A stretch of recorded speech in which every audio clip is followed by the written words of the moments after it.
Hi, this is Sherry Veronica, and there seems to be a bunch of guys who think that they are empowered to tell women that they come from, they came out of a woman, and they think that they can stand in some sort of position of power and tell women what they should do with their bodies in this Roe versus Wade. It's heating up in the United States. Now, this video may not go anywhere, but I am compelled to do it. Roe versus Wade. Google it if you don't know what it is. But these men are thinking that after they come from a woman, they can turn around and look at a woman and tell her what she should do with her womb. Now, if they're saying that a woman cannot have a legal abortion, a woman cannot have abortion, and they're going to put whatever reasons, if she does have one, what the reasons should be, like rape or incest. Even sometimes they don't even want to exclude those areas that she should have that abortion. They're telling a woman that if she's pregnant, she cannot have an abortion. Now, are these men that are sitting in judgment of women, are they thinking, okay, if they're saying that a baby at 6 weeks old, 6 weeks meaning in the belly, 6 weeks conceived, the woman is pregnant, 6 weeks pregnant, she goes to the doctor, she misses her period, oh, you're pregnant. So should the man who impregnated the woman be up for, child support for the 9 months, even before the baby is born? From the time that that woman is pregnant, should child support be start to accumulate? So even if he's waiting, because some women don't even know who the baby belongs to. So let's say they have to wait to see if the baby is theirs.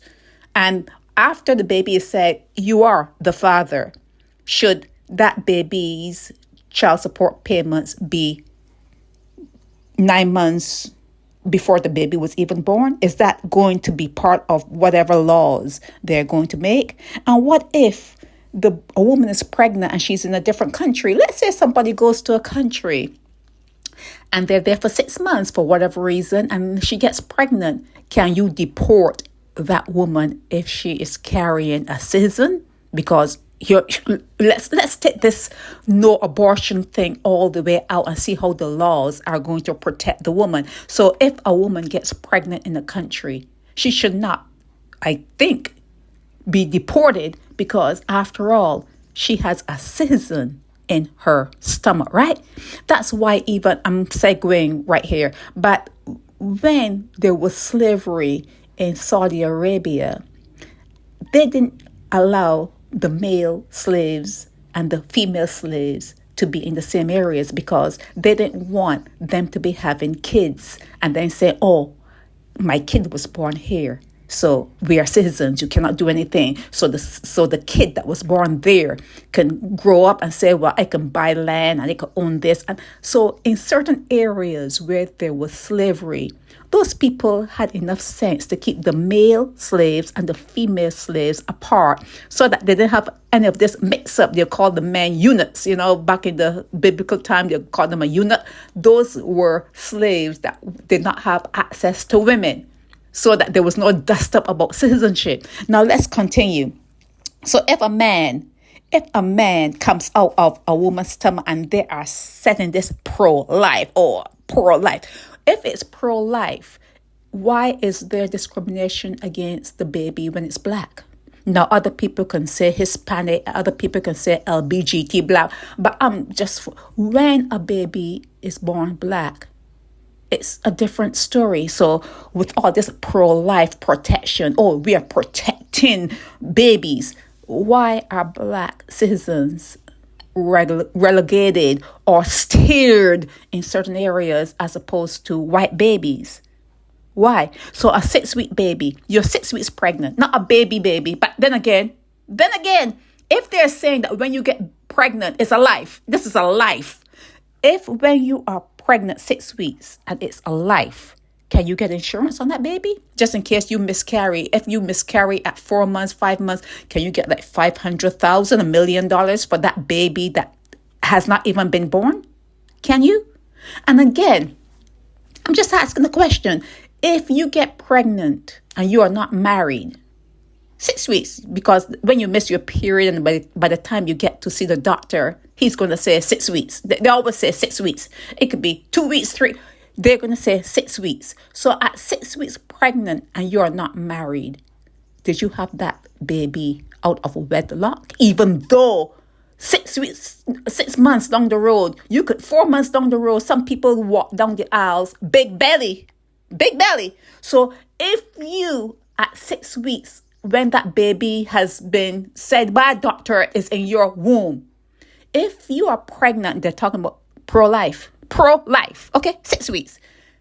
Did you have a baby out of wedlock if you got pregnant before you were married? There's a whole lot of things you need to look at, a whole lot of areas you need to look at when you start with this pro-life. But the main thing I want to say, I'm making this short and sweet. The main thing I want to say is, if men, and it's not if, because you do know that all men come from women, if they're going to sit in their positions of power and try to relegate and dictate and tell women what they should do with their bodies or what they cannot do with their bodies, maybe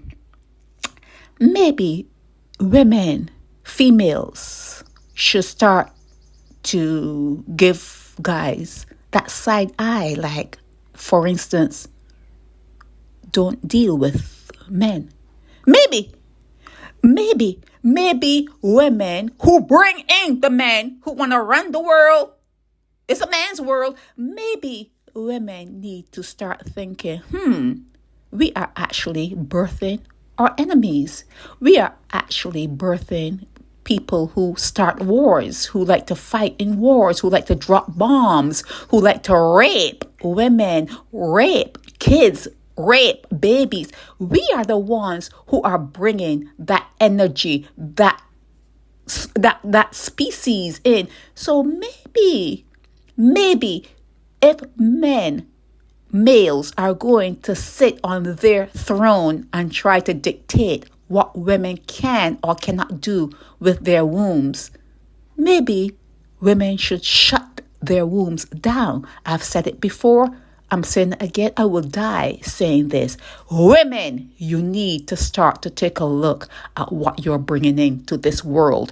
And if men have so much say in what you can or cannot do with your wombs, maybe you should shut it down until you decide how much power you're going to garner, how much power you're going to get, how much power you're going to pull from these men so that you can say in this Roe versus Wade debacle, maybe you need to stop having kids until you can sit on these thrones in these high places and dictate. As a woman having a womb, you should be able to say what you can or cannot do with it. And until then, shut it down. Or until then, maybe guys should have wombs. Maybe when a male is born, some kind of womb should be outfitted in his stomach so that he can carry a baby and he can have all the say about what he wants to do when that child is born. Maybe, because, all you have to do is think about it, and you think about it hard enough and it manifests. It will come to being. It will come true. Maybe guys should start delivering their own babies, and then women and men can sit together and decide whose womb is doing what and which womb is better than what. Maybe women